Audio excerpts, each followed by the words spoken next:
For your delectation, Books Unplugged presents Harry Potter. Here now, Books Unplugged. Hi, and welcome to Books Unplugged. I'm Moe. And I am Mads. And we're filling in today for Ed and Dan. We're guest hosting Books Unplugged. Yay! And to give you a little something new, a different perspective. And today we're going to talk about Harry Potter. All of it. All of it. The whole enchilada. 7 books, 8 movies, the whole thing. Harry Potter. So in case you have been in a cave or are just coming out of a 10-year coma or something, Harry Potter is the story of a young boy. He is 11 at the beginning, and he is an orphan living with some truly unpleasant relatives. On his 11th birthday, he gets a letter that changes everything. He finds out everything he's been told about his parents is wrong, that they were part of a magical world, and that he himself is a wizard, and he's been accepted to the Hogwarts School of Witchcraft and Wizardry. After that, everything changes. Each of the books in the series is 1 year of Harry's school at Hogwarts. Is that about it? Yeah. I mean, you know, seven books, it's 8 movies, 30 seconds. There's more to it than that, but a lot more. Yeah, so that's the gist. So, you know what? Before we start this is a weird time to be talking about Harry Potter a little bit, because J.K. Rowling's been like all over social media saying obnoxious things about the trans community. I don't know why she's doing that. I can't even begin to imagine where this bias comes from. Obviously, we are not in support of that. Define your gender any way you choose. Love is love, all of those things.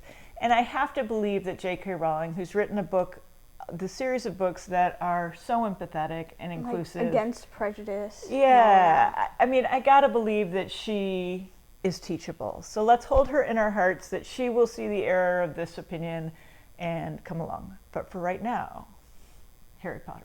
So... Tell me, what is, major loves, or major hates, but I know you, so major loves. What do you love about Harry Potter? I don't know. Books Unplugged. Adaptation for your delectation now.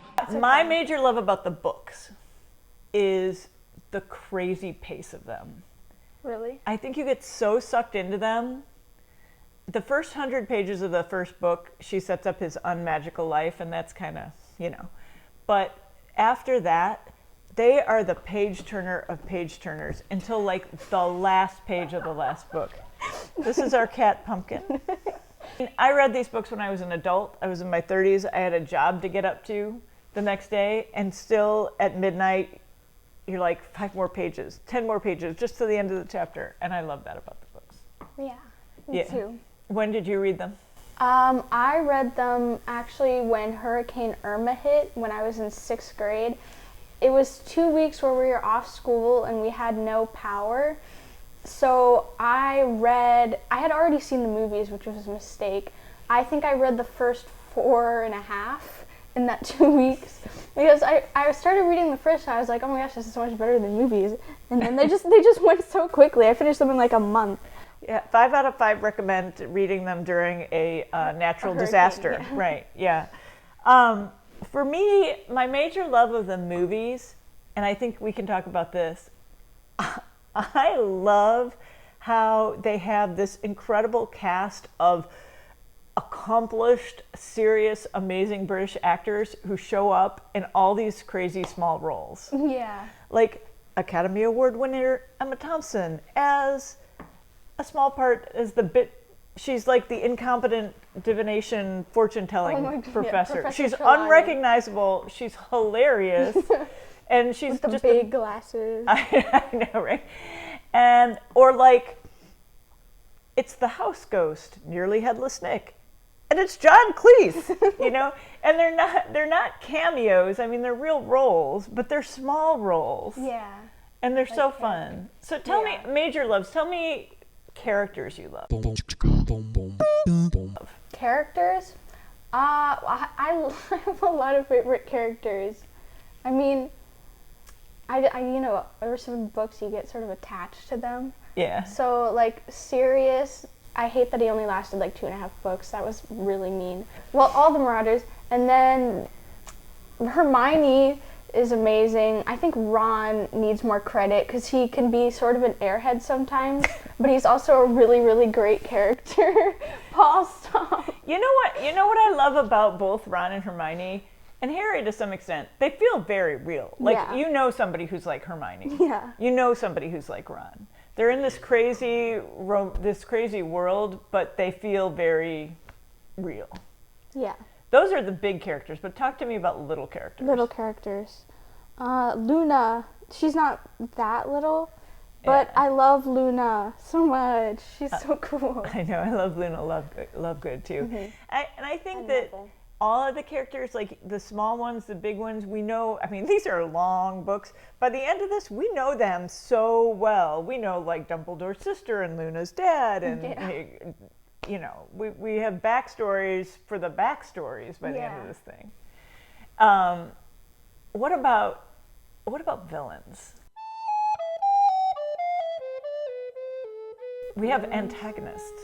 Ooh, Fenrir Greyback. I'm surprised more people don't talk about him. He's scary. Oh yeah, I He's wouldn't have thought about he's like him. kind of a pedophile werewolf biting children.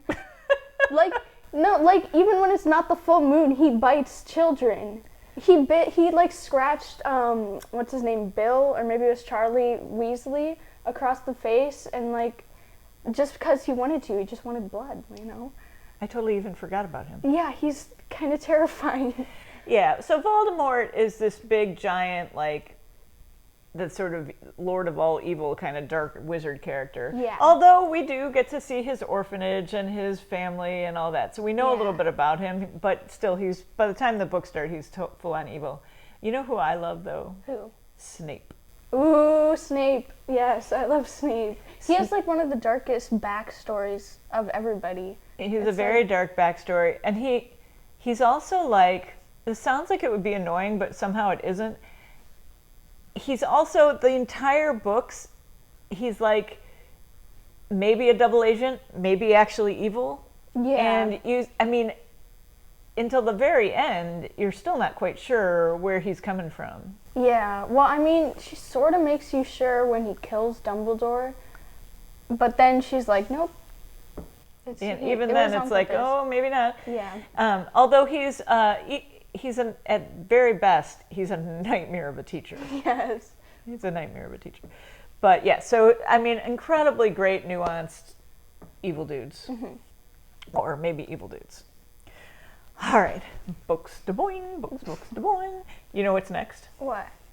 Speed round. Books de boing, booking de boing, and books de boing. I did not do We have research. 60 seconds. They put a clock somewhere. If we go over, I'm not going to worry about it because it's 7 freaking books.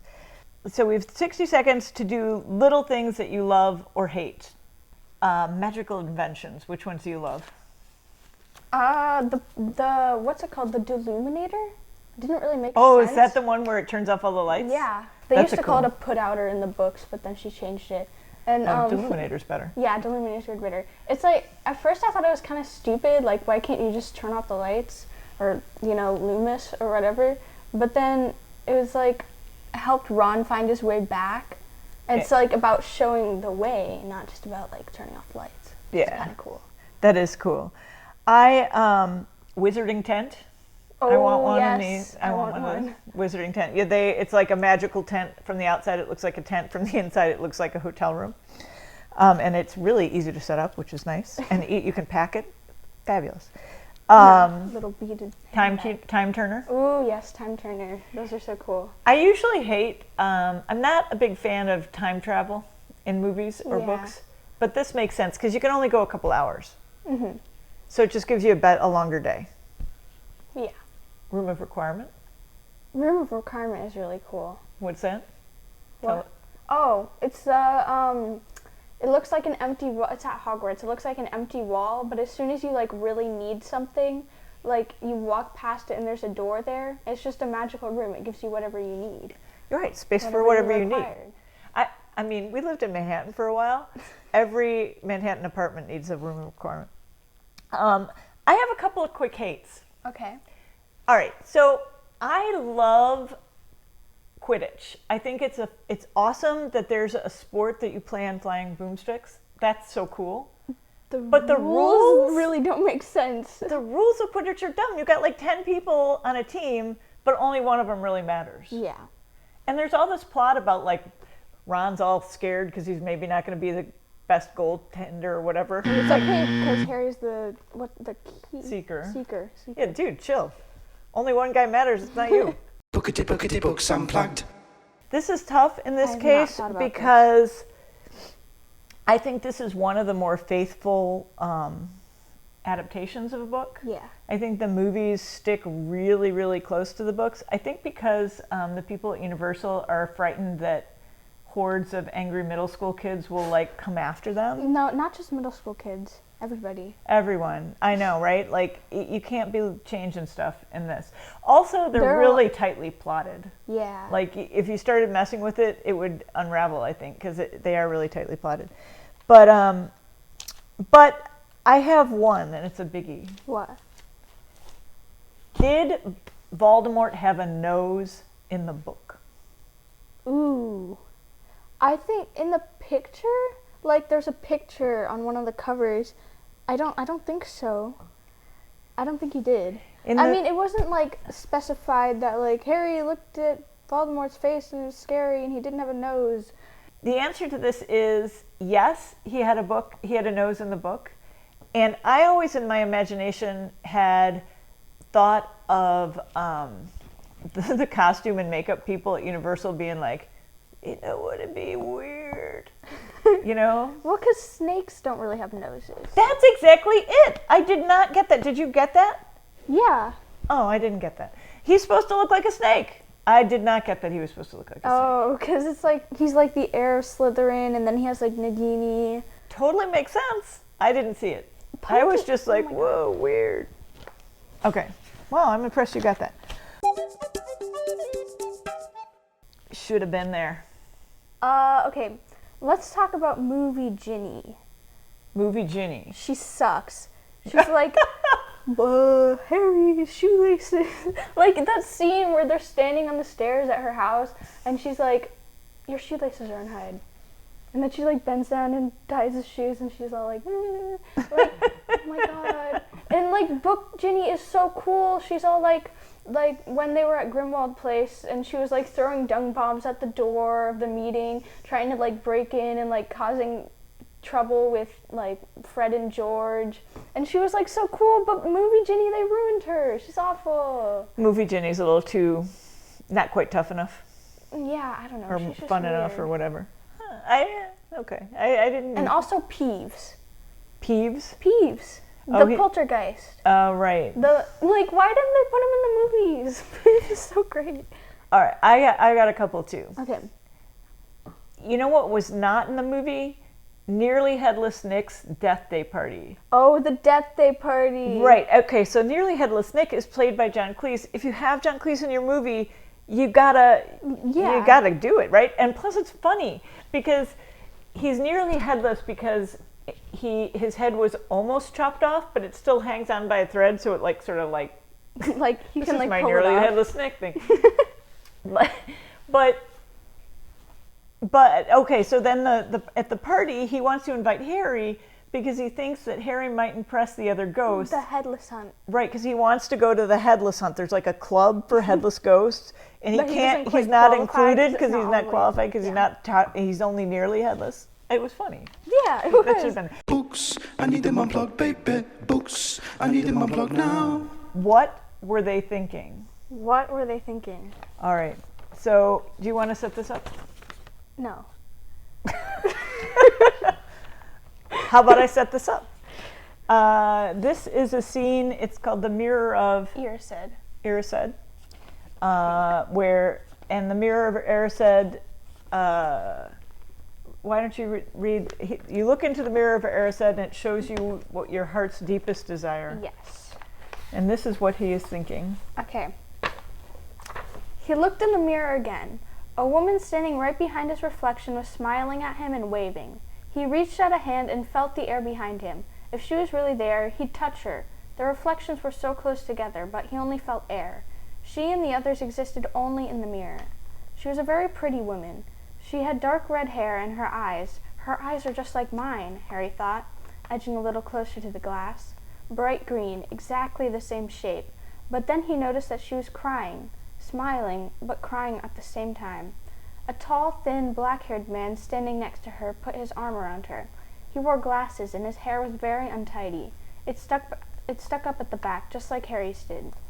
Harry was so close to the mirror now that his nose was nearly touching his reflection. "Mom," he whispered, "Dad?" They just looked at him, smiling.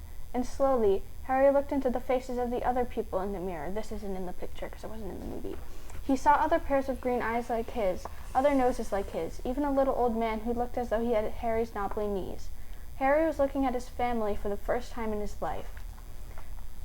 The Potter smiled and waved at Harry as he stared hungrily back at them, his hands pressed flat against the glass as though he was hoping to fall right through it and reach them.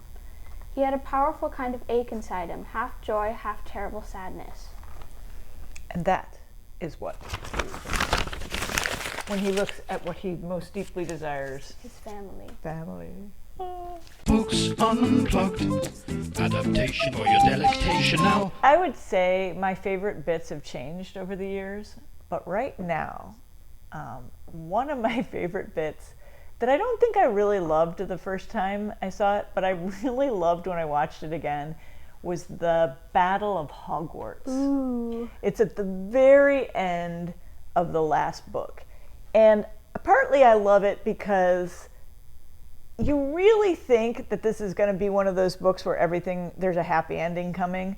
But man, you're like 10 pages from the end of this book and you're still thinking, I don't know. Yeah. And then you have this whole book where it's all unlikely heroes. Harry Potter is an unlikely hero. He's way too nice to be an action hero, for one. And, Hermione's sort of this, know-it-all and book nerd, and Ron, I don't even know. Ron is just... Ron is Ron. But anyway, but even still, you get into the Battle of Hogwarts, and then it's the even unlikelier heroes. Right? So you've got the Battle of Harry. So first you've got the professor, the stern professor, Maggie Smith, who's brilliant in the movies. Wait, who? Maggie, right. Minerva McGonagall. Yeah. And she comes up with this spell to animate all the statues. Yeah. And she's she doesn't come up with it. It's like a protective spell that she was taught. I know. And she's like, I've always wanted to use that one. I love that bit. But then you've got Neville Longbottom, who's oh my God. He's so hopeless. His own grandmother bullies him. He's just. His grandmother's mean. But then he sword of Gryffindor, bam, right through the snake, and you're like, Neville. It's so cool.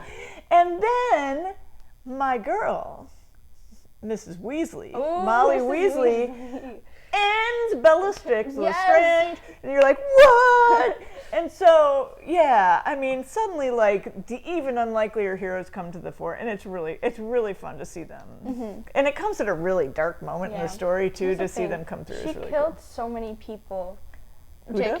J.K. Rowling, she killed so many people. Yeah, that was she killed Sirius, Remus Lupin, Tonks, Fred Weasley, who I love, a bunch of other people, but she let Umbridge live.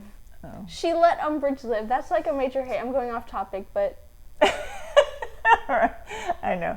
And if anyone who's been to public school has for sure met Professor Umbridge in some form or another. Yeah. Cameraman's note, you did not talk about Umbridge in the villains section. Oh, we should have. Oh, God. I hate Umbridge more than I hate Voldemort. Books Unplugged.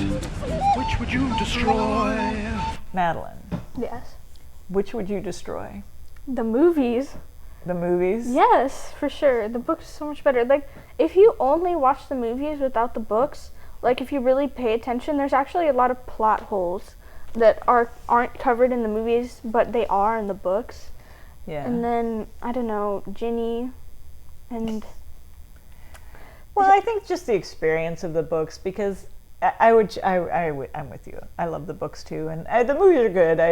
I don't destroy them with a glad heart or anything, but the books are so immersive. They're just such incredible page turners, and you really do get sucked entirely into this world.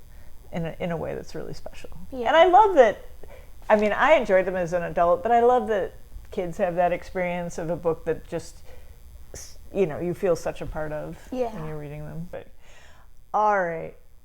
Well, this has been fun.